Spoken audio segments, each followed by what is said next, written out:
Welcome to The Road Less Traveled with Tiffany Rosenbaum.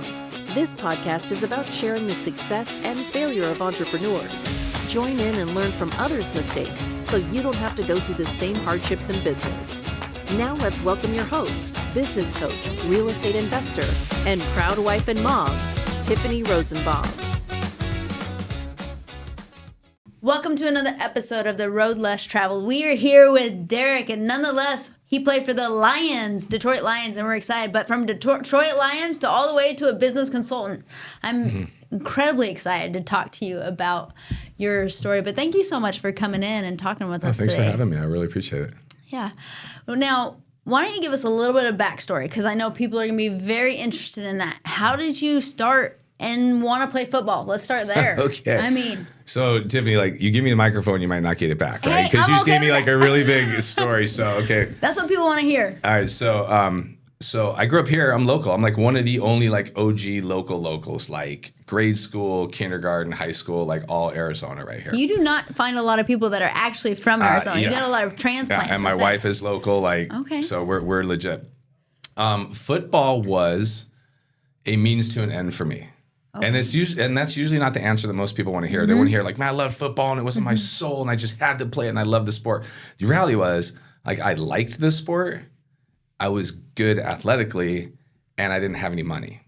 So you put those three things on the table and you say, like, hey, I want to go to college. And single mom's like, hey, I don't know how that's going to work out. There's no, like, college fund for you. So this is what started my obsession and passion with following mentors and coaches. Was I had a string, I just got lucky. I had a string of great coaches and mentors that were like, hey, if you want to go to college, you're good enough if you do some extra work. Okay, so I bought into that story and did the extra work and got to junior college. And at junior college, I had a coach that was like, hey, you're good enough to go to the next level if you do some extra work. What's the prescription? I followed the formula, did the extra work, went to University of Iowa on a full scholarship. Left Iowa with a degree, didn't have any plans to play in the NFL because I didn't love football, right? It wasn't, like, for all the football fans out there, like, their hearts are breaking, but, like, running around smashing your face into people at full speed, like, looks great on TV. In real life, it's like, it's painful. It's not that super fun. And so I had a coach, Chuck Long, the guy that was, like, literally the runner-up to Bo Jackson in the Heisman, call me and say, hey, Derek, I think you should at least go try this NFL thing, do some extra work, and let's see what happens. So I do, and I go to Detroit Lions.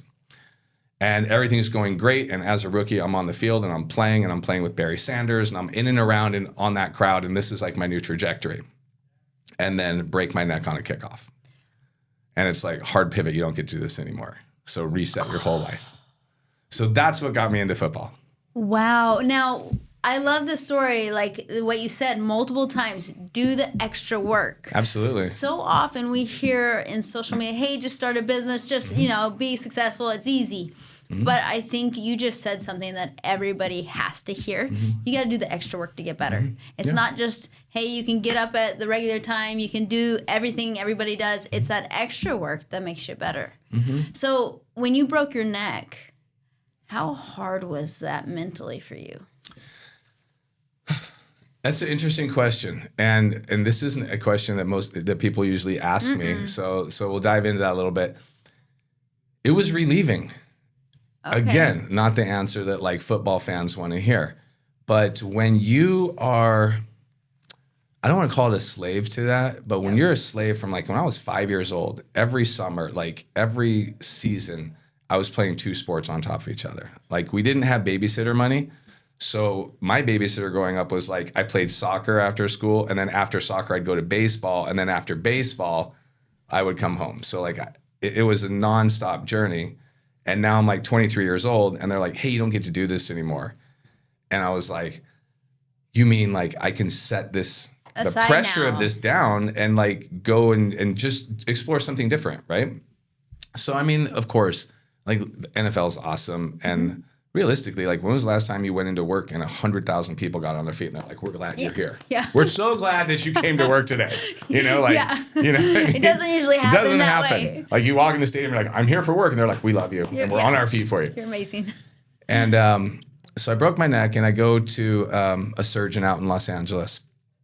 And he's looking at my x-rays and he's like, hey, you know, the way that your neck is curved, had you gone to a chiropractor, you wouldn't have this problem, but you didn't. And he just kept smashing this bent nail and it just finally broke. And like, I didn't know anything about chiropractic at the time.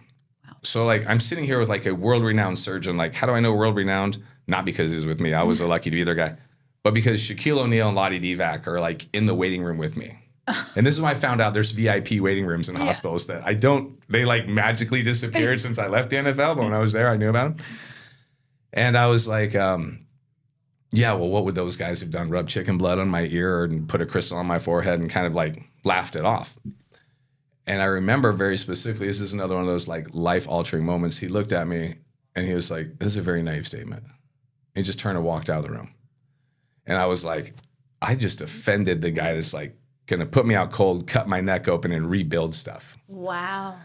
And so it just stuck with me, like, what is this, right? Yeah. So after the surgery, I go back and you know, the coaches and the lawyers are like, hey, you can't ever play this again because the way they rebuilt it and the fact that you literally use your face to knock people out, we can't do this anymore. So I get retired and I go home and I'm in a little bit of no man's land. But to your point, you know, there's a paralysis with overanalyzing. And one of the things that has kept me successful and I translate to entrepreneurs is you got to gather your information rapidly and then take a shot and then adjust on your shot. Like if your shot didn't hit, adjust. But there's so much, you know, podcasts and books and success stories. And like everybody wants to just keep reading and doing and not doing, sorry, keep gathering information. So I gathered enough information to say, okay, yeah, I want to go be a doctor.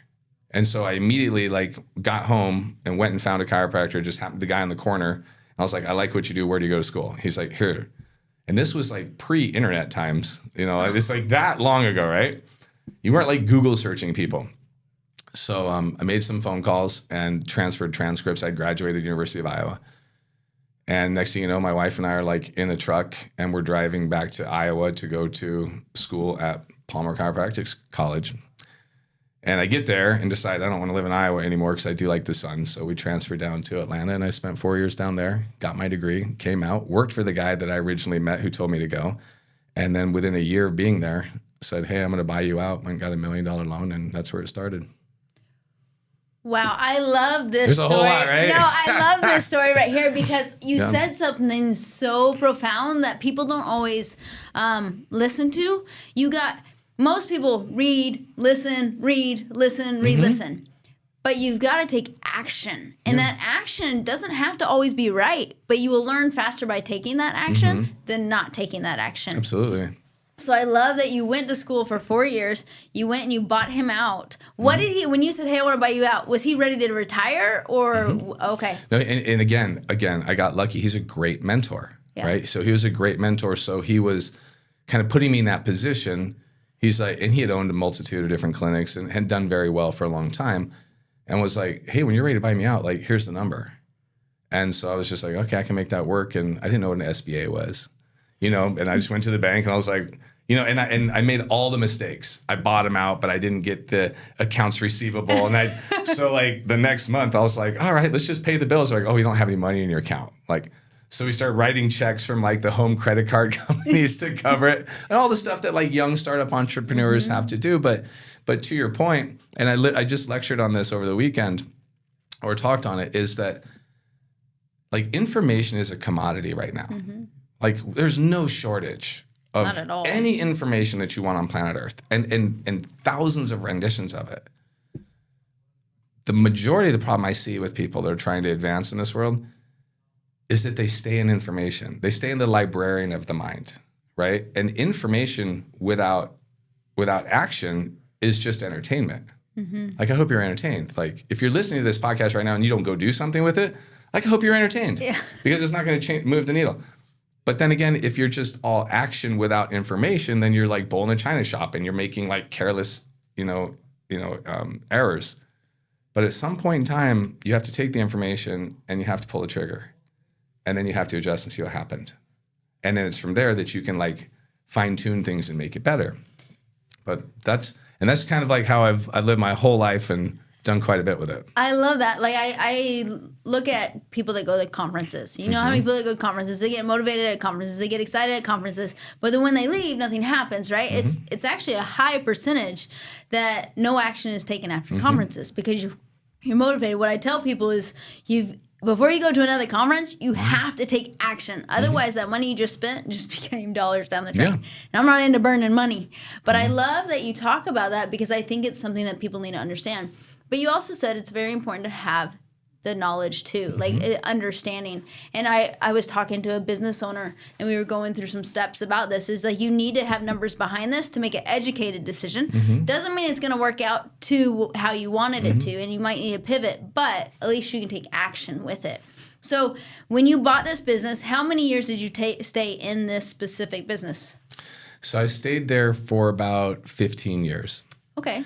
But along the way, I vertically integrated, and kind of a metamorphosis happened. Like I looked at like a time for money interchange, which is something that entrepreneurs don't understand until they get jammed up, right?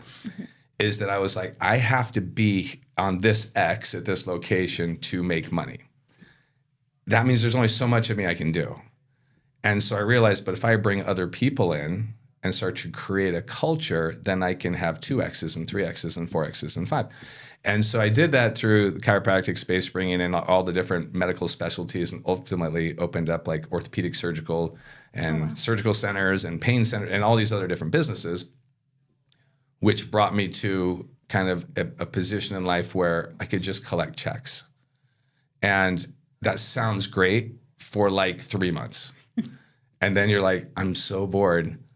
I don't know what to do. So I had, and this is, you're like, Derek, stop unpacking things. I'd done this whole Navy SEAL thing where I went to a Navy SEAL thing. Wait, and what? I went through yeah. You did unpack something that we're going to dive into. Yeah.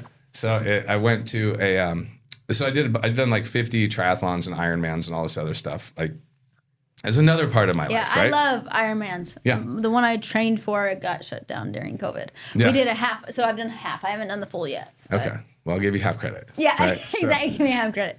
But I had done this Hell Week experience over in San Diego with a bunch of SEALs, and lost 20 pounds in 3 days and was just frozen and whatever. And ended up really liking it because it reminded me of the locker room. And that's really like when people say, what do you miss about football? It's like the money's great, the sport's great, the fame is great, but the camaraderie of the brotherhood in the locker room is like what I missed. And the look in somebody's eye of, hey, we're trying to achieve something great, is I missed it. And I had the opportunity as a chiropractor to be a medical director for P.F. Chang's Rock and Roll Marathon. And I'm watching people finish, and I was like, I love that look in their eye. Like, how do I do that? So immediately after, I gather information and go, I'm going to go do a marathon. And I was like, I don't want to do a marathon. It's terrible. Like, I could walk it and finish it, but it was terrible. And somebody's like, well, do a triathlon. I was like, what's that? And they're like, well, a really hard one if you're really tough is the Ironman. So like, I went and signed up for an Ironman. You can appreciate this. I signed up for Ironman. This would have been like 2005. Okay. Had no bike and had never swam more than like from the diving board to the side of a pool, right?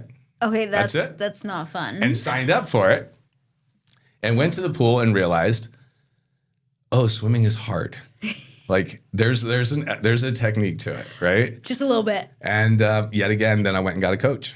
And they showed me how to swim. And I since have swam the English Channel. I've done Alcatraz. I've done a lot of different swimming things around the world. Raised a bunch of money doing a lot of swimming events, et cetera. But all is to say is that I started a shooting company with a bunch of SEALs. And we did this 10-day shooting course. And one of these leadership lessons I'm getting to right here is we were trying to figure out how to make this very long shot. And it was all math. And you're like, how is the world spinning and the temperature and the elevation and just info. And he's like, listen, at some point in time, you take your best guess and you pull the trigger and then you adjust as fast as you can, pull the trigger again. And that just has stuck with me. Like in business, I will gather as much information as I can. But it's like when I get to what I think is like 80% of the solution, like I pull a trigger. And I don't expect it to be like a bullseye. I would love it to be. But I expect it to like be on paper. And then from there, I can see where the calculation is and I make a change. And most of the people that I consult and coach bring me in because they're stuck in the information loop. And they're like, hey, I went to this conference and I read this and I did that and I listened to this and I read this book and I've read 40 books on business this year. I'm like, why'd you read 40 books? Why didn't you read one and then put it into action? And a lot of people miss that concept. But the successful people that I'm around that actually build businesses, they're like, hey, I took this idea and then just went and started doing it. And they work it out. I think what you said was really important. People are, when they're stuck in the information, a lot of times they're so wanting that bullseye. Mm-hmm. They're wanting it perfect. I don't think perfection does not actually exist in business. Mm-hmm. I don't think. But when you can take action and go for it, and it's on paper, and you get 80% of the way, and you just keep developing that, then all of a sudden you get better and better and better.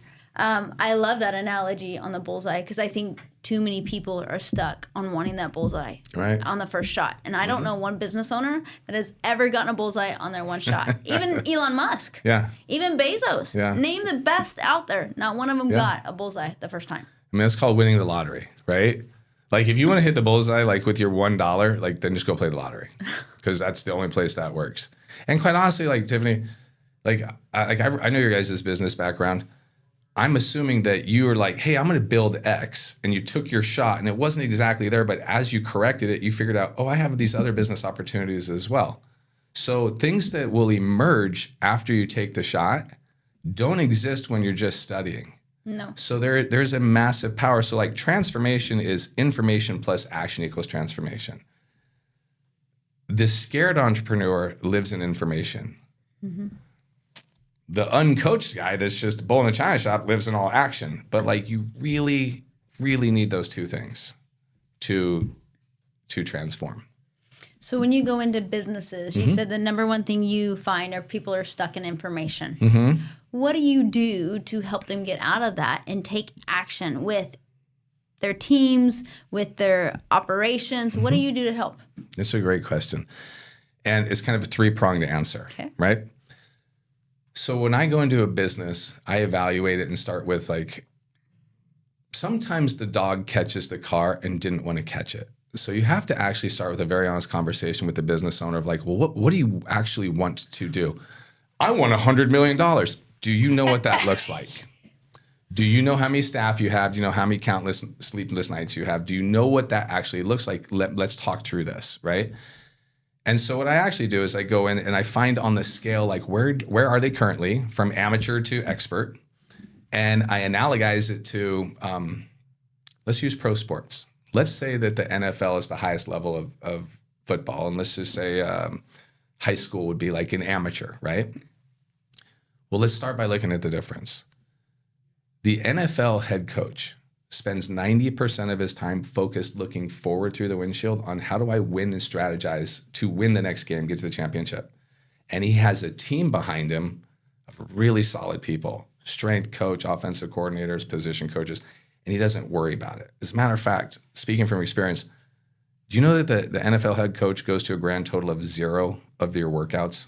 As a matter of fact, if the team has to make you work out in the pros, you're just cut because you should already be there. But he's like, I have to focus on winning. Now, you could scale that back and say the high school coach has the same, I have to focus on winning, but he also has to split duties.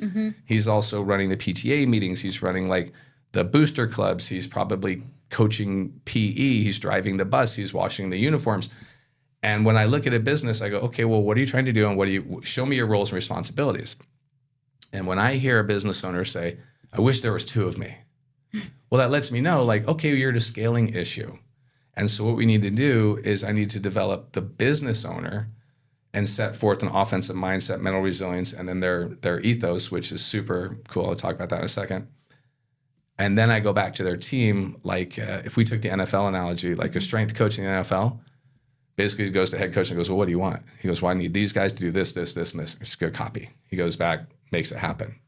Because as an elite business owner, if you're not spending 90% of your time on what's coming and forecasting and growth and scale, and you're spending 50% of your time or more looking back, trying to put out fires and drama and micro traumas and this and that, well, then you're not gonna grow. You might be great where you're at, but you're not gonna grow. Not gonna grow. Right? I actually want to come back to something you said real quick. I had it and I missed it. You're gonna have to edit this out. But it was about the fires. When you go in, the first question you ask, because this is my favorite question to ask: what do you really want? Yeah. Because 9 times out of 10, I find people say the 100 million or the 200 million, but they're looking at what someone else has usually. And they're like, hey, I want that. But they don't know what it takes to get there. And I love that you said, do you know the sleepless nights? Do you know the stress this comes? Are you willing to go through this pain to get there? Yeah. I love that. How often do you find when you ask people that question, with what they said doesn't really match what they really want? If I said 100% of the time, it would be a little bit, it would, so let's go with 99.9. Okay, yes. But the reality is people will come in and say, I just want to make a lot more money. And I'm like, well, what does that mean? Exactly. Like you have to quantify it, because everything needs to be reverse engineered, right? Like if you wanted to, let's say that Tiffany, you want to do a full Ironman, right? But the longest Ironman you've done right now is a half Ironman. So if I drew a big old circle and put an X in the middle and said the middle is you and the distance from that X to the circle is 13 miles, and that's the furthest you've ever run in competition. You want to run 26, but you've never run 26 in competition. That would be like a strategic adversity that you set outside your comfort zone. And we need to reverse engineer a plan of how do you get to that? And then I show you the plan and go, okay, those 5-mile runs are turning into 10-mile runs. And this is now looking like this. And your 3 hours of training is turned into 6 hours of training. And like, do you want to do that? And now that's all metaphorically, put it back towards business. I have business owners going, oh, no, I still want my weekends. Exactly. I'm like, oh, well then that's fine. That's fine. But let's come off of the fact that like right now your top line rev is like, $500,000 and you're like, I want to go to 10 million. I'm like, oh, okay, so you want like 20x. Like, do you want to do 20x the work? Do you have 20x the scalability? Do you have the team that could even support that? Yeah, the foundation. Because the vast majority of the time, like if we used like mental resilience, like you and I are business owners, like you have to be the most mentally resilient person in the room, because we're the ones where the deals break down. It's on us. We still have to make payroll. Yep. We're the ones that the staff comes in and the husband and wife are getting divorced and you're trying to get them to do a sale over the phone and they're thinking about something else. Taxes, lawsuits, whatever comes our way, right? And for us to scale, I have to grow my mental resilience receptacle. So if I was a 24-ounce cup, I need to grow to 40 ounces. But I have to grow my staff too. Because if I'm a 24-ounce cup and let's just say water is stress and I have 12 ounces of water in me, like I barely notice it, like it's halfway. But if my staff are 12-ounce cups, their capacity, that maxes them out. And then I say, you say things like, why am I surrounded by dumb people? Why can't they get this done? I don't understand why they can't do this. This is so easy. And I tell business owners, I go, hey man, we're going to have to go back and train them and expand them and build them so that they can, proportionately grow with you. You just can't grow and maintain the same staff. No, you can't. You have to like grow your staff. And a lot of young entrepreneurs think that they're going to play the hiring lottery. I'm just going to hire the greatest talent out there. I'm like, the greatest talent is doing what you're doing. You see what I'm saying? Like, if somebody is that great, they're going to either take your idea or they're already replicating it anyway. So your best bet is to work with your team and grow them and coach them and make them stronger. Because as you strengthen you strengthen your team, which strengthens your business. Now everything gets bigger and you can bring on that next stage of business evolution. Oh, 100%. When you were talking about the running, it brought me back to when I was training for marathons, because I do love marathons. I was training for one. I was going to do one without a coach. I was like, I can do it myself. It's not that big a deal. And I knew nothing about marathons. Yeah. I asked some friends, what can I do? And my marathon was, I ran it, but it was pitiful. It was pitiful. And so then I was like, you know what? Maybe I should get a coach. Maybe I should get this. And so then he talked to me about my life. He was like, what do you really want here? And I'm like, I really want to run a marathon. I really want to get close to the Boston qualifying time and things. And he goes, how many businesses do you run? And I'm like, a few. And he's like, you understand it's going to cut into that. And I'm like, no, it's not. And my pride and my stubbornness, he's like, you need to understand your mental capacity goes to something. And no matter what, it's either going to go to the business or it's going to go to the running. And I saw that as I did train and I got close to a Boston qualifying time. But when you put your mental capacity here, it does take a little bit away from somewhere else. It has and to. So, and I think it's interesting to watch, but I think coaches and things can help you develop. But one thing you said that I love is that going to the next point was you talked about your team. And I always say the rocket fuel behind the business is the team. Without the team, you're not going anywhere. I saw this social media video as I was studying, and it was interesting because it was this guy that had a board on his head, and he was building up rocks, and he was going over and building a house. And he built up, and he's like, I gotta get more on it. It broke down because he couldn't lift as many. And he's like, well, I gotta find something else. And he started bringing people in, and he realized that as he developed those and they trained those, he could get more bricks on people and build more homes. Right. But if he didn't tell them what the vision was, and he didn't tell them what the mission was, they'd be building blocks walking around, you know. And I think so often we find that businesses forget to explain the vision to the team. That's so real. You know, that, I mean, and I'm guilty. Yeah. I'm guilty. As we started businesses, I was like, they should just know what's in my mind, right? It's like being married. Like, literally, my wife feels the same way. I should just know what's in her mind. You should, right? I should. No, it doesn't work that way. I wish. Yeah. But as we talked about it, and as I went back to my psychology roots, is like, if you want someone to understand or hear it, you better be willing to say it 1,000 times over, you know? Absolutely. How often do you find as you go into businesses that they struggle getting the vision out, the mission out of what they are wanting to accomplish? That might be the most frustrating practice a business owner can go through, because they have thousands of lines of code in their head of what they do, how they do it, and they understand processes. But I say, give me your elevator pitch. And they're like, and then like, and a half hour later, I'm like, let's go back to the beginning. Like, you didn't tell me like what you do, right? You told me how you do things, but you didn't tell me what you do. So just even starting from the branding side of it can be, you know, a big mental hurdle. But, you know, where you went with the team is very interesting. Is when I find businesses that do well, it's because the team is in lockstep with the owner or the president or CEO or whatever it is. And I found this. So I was the CEO of some very large hospital systems. Nice. Again, like chapter 47 of this story, right? You need a book. I need a book, right? So that's where we need to go. And what I found was when I went from musculoskeletal healthcare, ortho, chiro, PT, pain, joint, surgery, and I became the CEO for two of the largest hospitals in the country on mental health and addiction, of which I knew nothing about that side of the psychology space. But I was brought over there because they're like, well, you're really good at being a leader. And if you can be a leader, you know, and you understand medicine anyway, like it'll fill in the gaps. Great people took a great chance on me. And so I got there, I kind of changed how I did things a little bit because my ego was knocked down a little bit because I'm like, I don't know all the answers. And I discovered something where I would sit at my whiteboard and I'd bring my executives in and I would say, hey guys, I'm showing you this plan. And in my mind, I already think it's brilliant.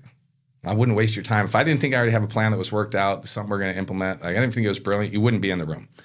But here's what I want you to do. I don't want you to just suck this down. I want you to break it. I want you to break it and show me how we can do it better. And what I learned at that process was when I had like 15 other executives that had an opportunity to break my model, A, they took it, right? But B, the answer back was like, well, how do you fix it? And then they put their 2 cents into the equation. And now all of a sudden, instead of you're eating my soup, we're eating our soup. And all of a sudden it wasn't like his idea is terrible. It's an our idea thing. And I found that I might have to concede on some of the things. I was like, I kind of wanted blue instead of green, but you know, but if the team bought into it, the chance of it being successful like skyrocketed. Oh, like 100-fold. And so I was like, wait a second, life hack 101. I don't have to be the everything and everything to everybody. I can say, hey, here's the direction I want to go. And here's how I think we're going to get there. Well, how do you guys want to do it? And they'd be like, well, I'd go here and I'd do this and I'd do this. Well, let's do it.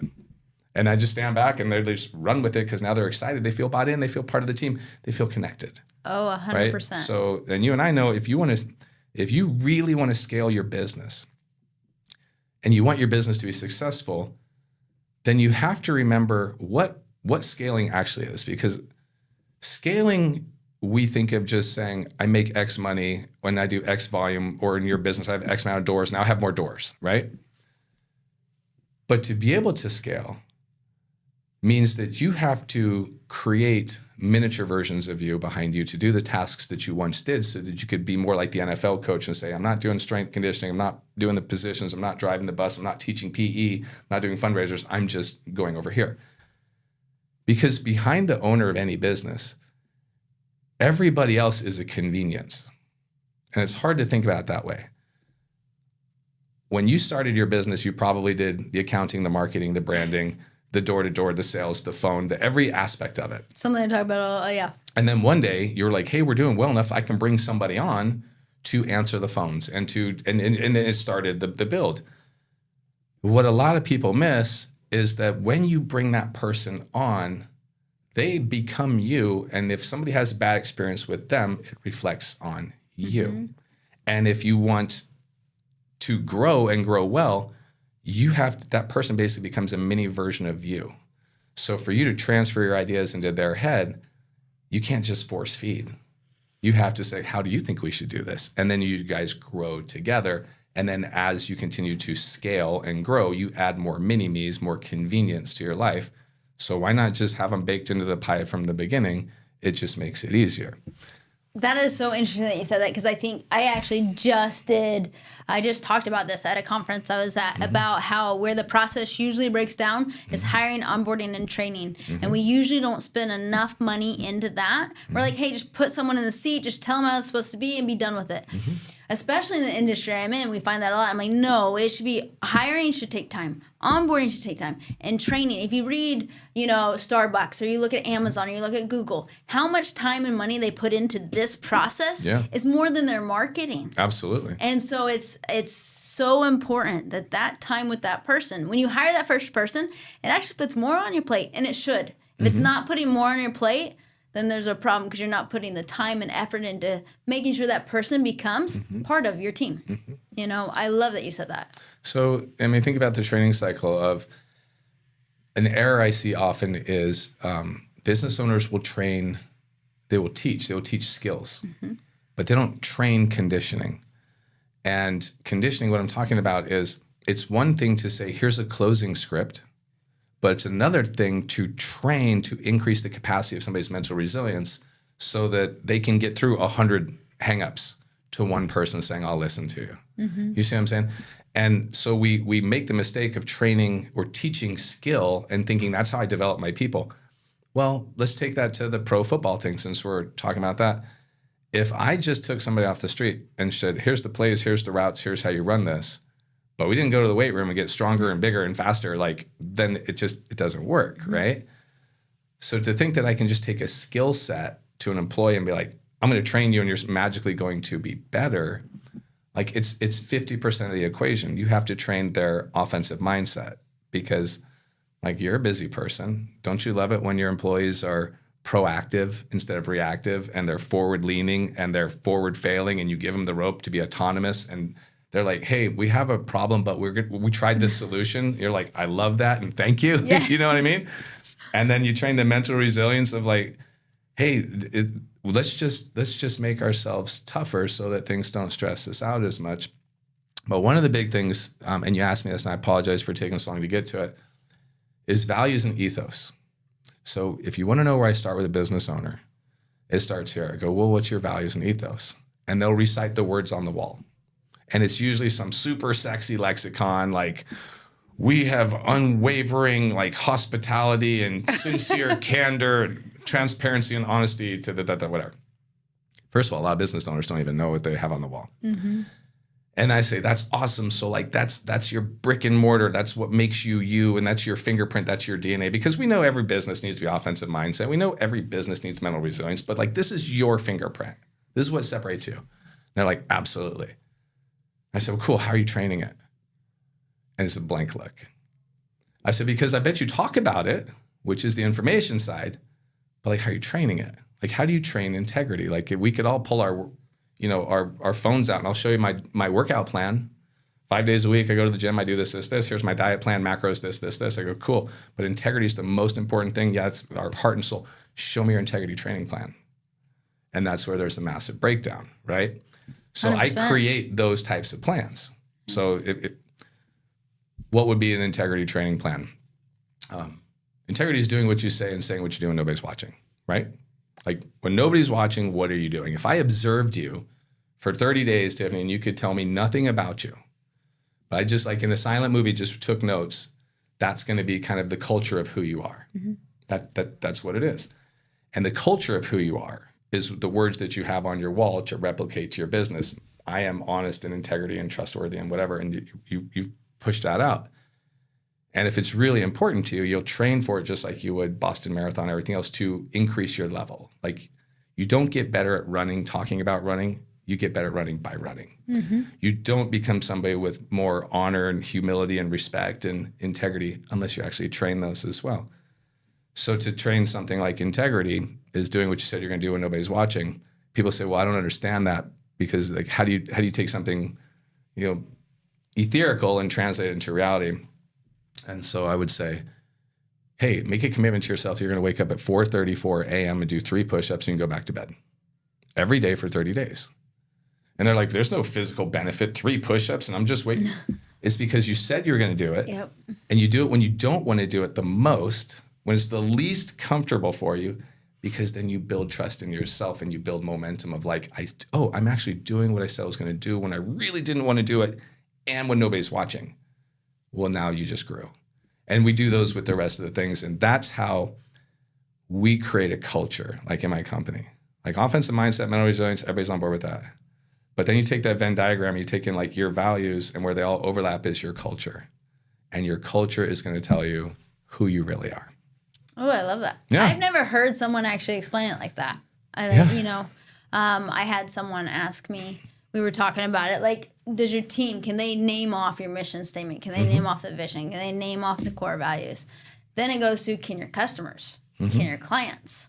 And I think that's interesting to talk about is how do you train the team on them? Not just talk about them, but train them.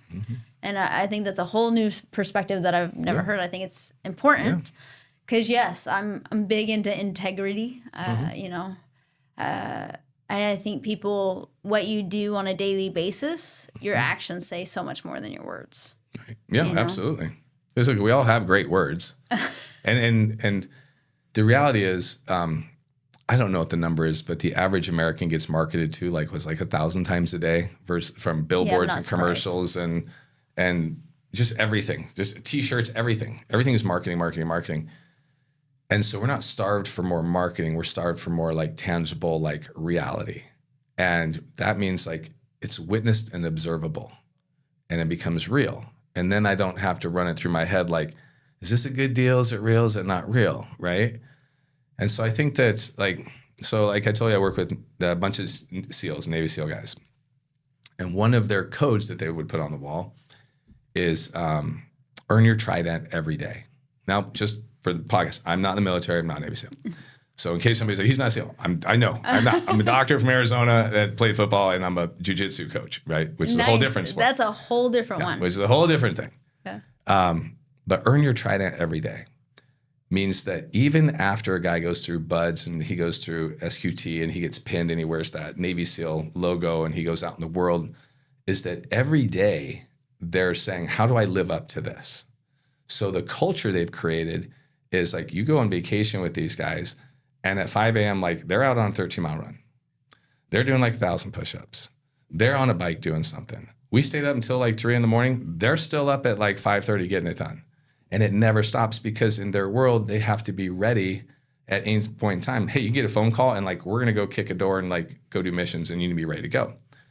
So by earning their trident every day, they set the precedent in their culture that like you have to work your way and earn this every single day.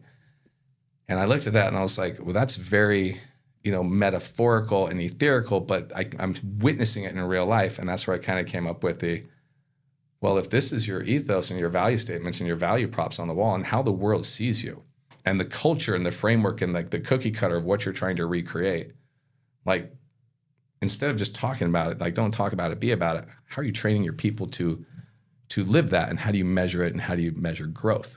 So I actually want to dig into that a little bit because the reason being is I think the number one issue in businesses is the differentiation or the split between the owner and the team a lot of times that I see. So how do you feel you train the team to get them? Because I know our viewers, our listeners are going to want to hear this because I just spoke on it at a conference with like 700 people. And it was like, this was the number one thing that people are struggling with. How do they get their team to be growth oriented, to like want the next level, to level up and to be developed? Great question. So I think I'm a little bit unicorn in that I have a lot of different diverse backgrounds, right? So I have the scientific doctor, I have the pro athlete, I've done the military side of training, the endurance Ironmans, I'm a jiu-jitsu black belt, I've just done a lot of stuff. Yeah. But and I've been married for 30 years to the same woman who still like wants me and doesn't just need me, right? Which is amazing. And I have 3 teenage daughters. So yeah. I mean, that says a lot just there. It's just a whole nother story. But here's the macro carve out to answer your question. Is the first thing I do is I sit down and do an assessment like you would if you went into a doctor's office with just leadership. Hey man, what's your business? Where's your strengths? Where's your weaknesses? And it's usually a bunch of lies. And we have to get through round 1 until, okay, listen, none of you guys make like $5 million a year. Like, let's get, let's bring it back. But when I start to evaluate the leadership, I tell the leadership, I will not train your team until I can train you guys. Because if you just hire somebody to go train your team, then that team's going to look at this like a substitute teacher. It doesn't matter to the leadership, doesn't matter to mom and dad, but it matters to me, we're not going to do it. So I start with the leadership and say, hey, for 3 months, I'm going to train you on offensive mindset, mental resilience, and then your values. And we're going to create this microculture. And you're going to have homework and you're going to have to-dos, etc. Then I go over and train the team. And while I'm training the team, I'm training the owners in how I'm doing this. And then that goes for about 9 months. And then the last 3 months, I go, hey, now it's your turn to train the team the way that I was doing it. Here's my playbook. I'm going to coach you to coach them. Because ultimately, one of the things that used to drive me crazy was buying consultants that never went away. I was like, you're the gift that keeps giving. Yes. Can you just teach me how to do this? And then we're good. Or do I just have to pay you every month for the rest of my life until we get to this awkward, I just don't want to pay him anymore and we go away. So train the leaders, tell them what you're going to tell them, assess the staff, get their scores so they can see quantifiable change, train them, have the leaders show up during the staff meetings and utilize and ask about their training experiences in real world and how it's applicable to their businesses so they can see that it all ties in, and then come back and train the leaders on how to do what you did and get out of the way. Oh, I love that. No. Yeah. You're probably the first consultant I've ever heard of saying, I'm not going to be here forever. It's like. I hated when people were here forever. Yeah. Well, because consultants are a dime a dozen these days. Everybody's a coach, everybody's a consultant. So let's ask that question. How do you know you're picking the right one? Because I have my theory, but what's your theory? If they've done it. So you wouldn't go to a dentist with bad teeth, and you wouldn't go to a personal trainer who was 200 pounds overweight. So when I go in and somebody's like, well, why should I use you? I'm like, that's a great question. And maybe you should and maybe you shouldn't. But let me tell you my story. And I've done this and I've done this and I've done this. And so what I'm going to consult to you with is my world experiences. I'm not going to pull from somebody else's book. I'm not going to pull from somebody else's subject. I'm not going to steal Alex Hormozy. I'm not going to steal all these other guys, and they have great stuff. I'm just going to tell you what I do. And Derek Price was a pro athlete. Derek Price is a doctor. Derek Price was a multimillionaire. Derek Price has built these clinics. Derek Price has been a CEO of 2 of the largest hospitals in the country. He has trained SEALs. And so if that's what you're looking for, then I'm your guy. But if I'm not your guy, that's totally fine too, right? Because not every key fits every lock. So when people say, why you over somebody else, I say, maybe the answer isn't why me, but you need to decide what you're looking for. And this is what I bring to the table. I don't if you want deep financial analysis, there's guys way better. You know what I mean? If you want to know more transactional stuff on how to do import, export, and some of the tariff stuff we're talking about, there's guys that are way better at that. But if your specific niche is, Derek, I want to scale and I feel like I'm being held back by my team, then I'm your guy for that. And like, that's my one piece. So I think consultants and coaches would be best served if they got more niche on what they were great at and stopped trying to sell everything to everybody. Ooh, I like that a lot. Yeah. I tell everybody, whoever you're looking at hiring, you should be interviewing them just like they're interviewing you. It should be a win-win. What do they bring to the table? What are they going to offer? You should be looking at someone that has done what you want to do, and how are they going to get you there? Yeah. You know, so often I see people that hire people, and I'm like, they've never done what you want. You know, how are they going to get you there? Because your mind is only as good as what you can see or what you've done. And so I love that. But I want to be really respectful of your time. I have a few other questions. What is the worst advice you've ever received? Wow. I know it's a bad one. I'm trying to get like setting on worst advice I've ever received. Worst advice I ever received would be, hey, come to this conference, leave your wife at home, let's go have fun. That would be the worst advice, right? And I hate to say, you know, but in that like high end, like high ticket world, it's a lot about flash and zeal. My wife is my best friend, and I think it all starts at home. Personally, I think that the nucleus of who you are starts with like who is in your immediate circle, and for me, it's wife and kids, right? And I think if you start there, you build a rock of which you can build things upon. And when people try and pull me off that rock, I just don't really allow for it. And it's not some big religious hang up or anything like that. I just think like you have concentric rings of what's important to you.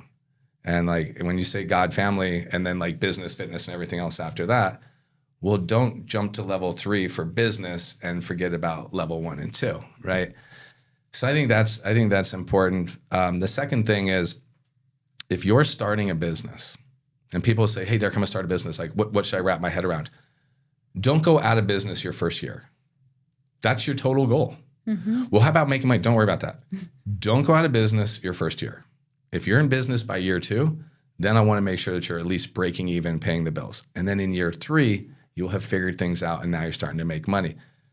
But too often in this like Instagram microwave society that we live in, they're seeing the guy that rented the Ferrari in Scottsdale and bought a Fugazi watch and stands in front of like the Scottsdale airport in somebody else's jet. And they're like, click, click, click. And they're like 23 years old. And they're like, let me teach you how to run your business. I'm like, what business have you run? Like, I'm super excited to hear, what business did you actually run? You're going to tell me how to do that? Like, I'm so excited. Oh, you're a marriage and family therapist and 22 years old? Like, I'm super excited to hear this. Like, my gosh, this is amazing. I'm laughing because you hit on a point that's so prevalent today. Like in the social media, and people are believing what they're seeing, and half the time, it's fake. That's why I said, when I said you should be interviewing the consultant, and you better be seeing their pedigree chart, because if you're just seeing what's on social media, I'm sorry, 99% of things are fake. 99.99. You can buy. Yeah. Like, you can rent a Ferrari for a couple $100. Yeah. Like, you can rent a jet. You can rent all these things, but 9 times out of 10, I hate to say it, these people aren't worth what you need to be able to get to where you want to get. They're selling a paradise. Yes. But what I've come to find out, and I spent some money on it too, and I was like, oh, okay, now I get what it is, right? I do too. Wait, you're selling on how to sell somebody the dream. That's your actual commodity. Is you're selling somebody, and you get really good at scripting and bringing them, working them through your funnel, and you establish Hell Island and Paradise Island and the bridge and how you're going to get them there, and they get super excited, and you take their money, but you don't deliver any content, and nothing ever happens, but you sold them on how to sell people. And then they go and start I'm going to sell people. But there's no actual, tangible, physical, viable product, right? Like, it's silly. It is like, really if there was silly. a way to get 10,000 followers by tomorrow on Instagram, we would all actually know it. It wouldn't be like, hey, for $9 a month, subscribe, and you'll get 10,000 new followers tomorrow. And I'll be like, that's not a thing. No, and why is the person selling me that only have 3,000 followers? Like, how are you selling me that program? Okay, I laugh, but people buy it. All day long.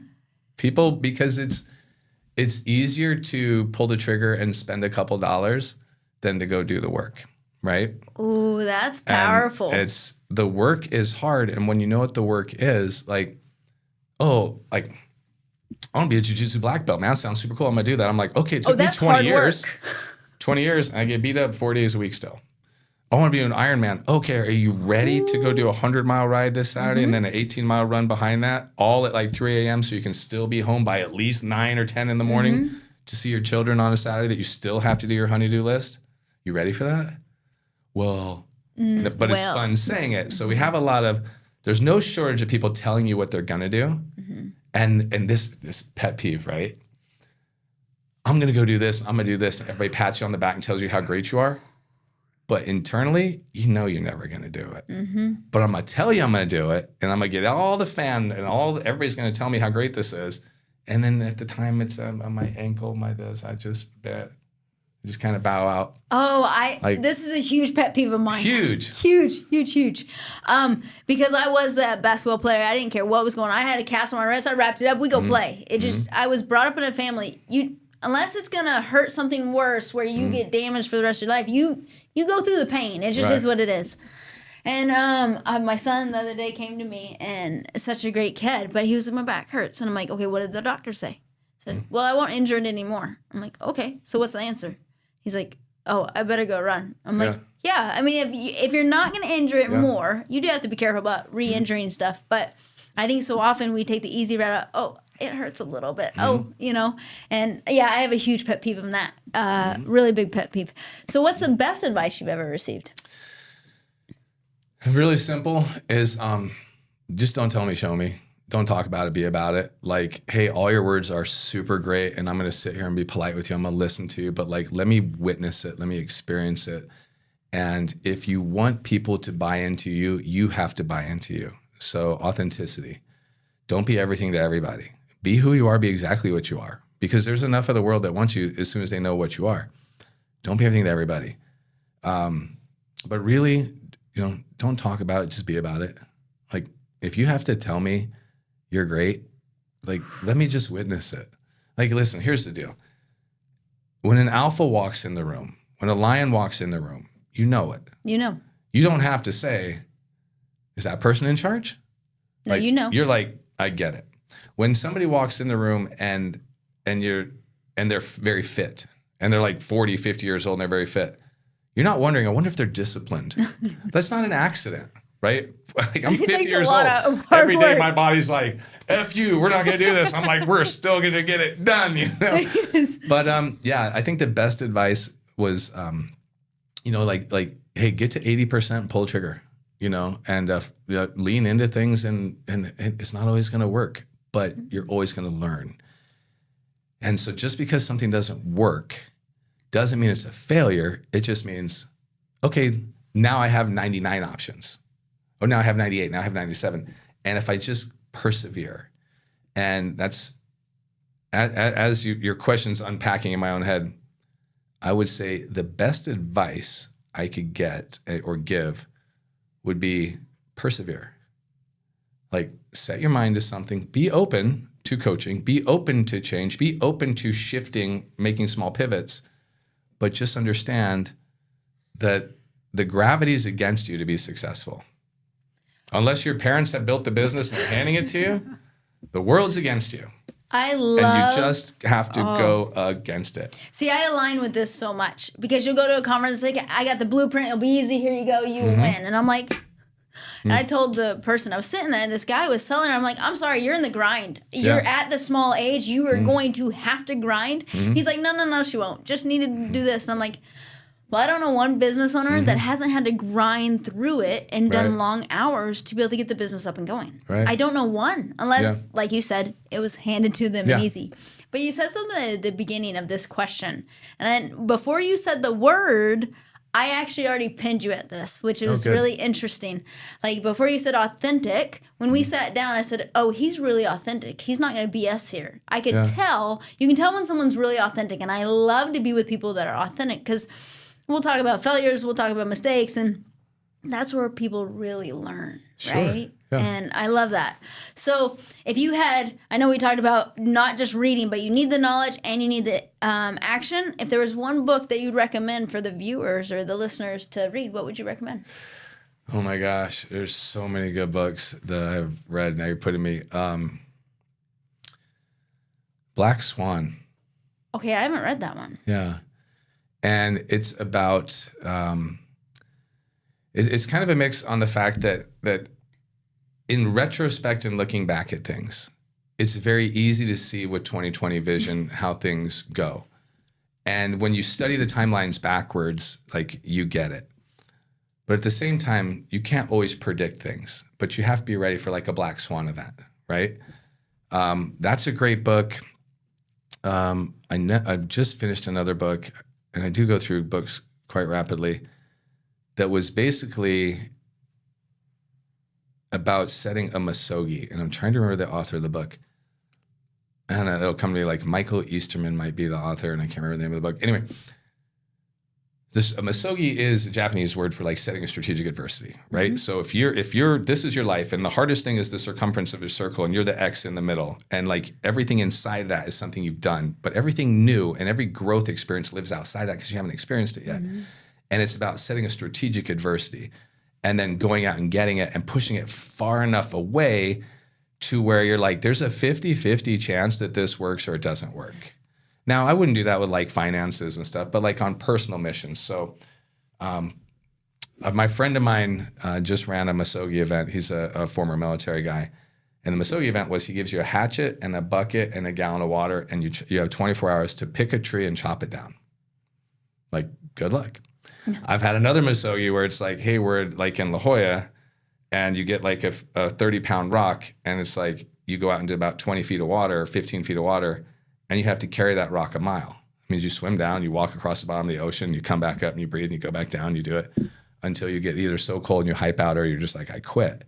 So I think setting strategic adversities and forcing growth doesn't just prevail in who you are as a person, but it bleeds into the circles of people that want to be around you, which is a big deal. And it bleeds into the things that you believe you're capable of doing.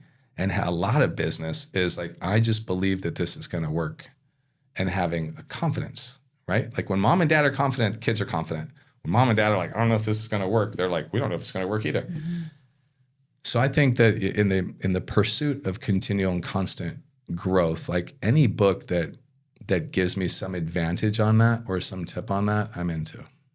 I love that you said push it just a little bit farther. It's like going to the gym. It's that last lift. It's that last like mile. It's that last something that you do that pushes you out of your comfort zone to get a little bit better, right?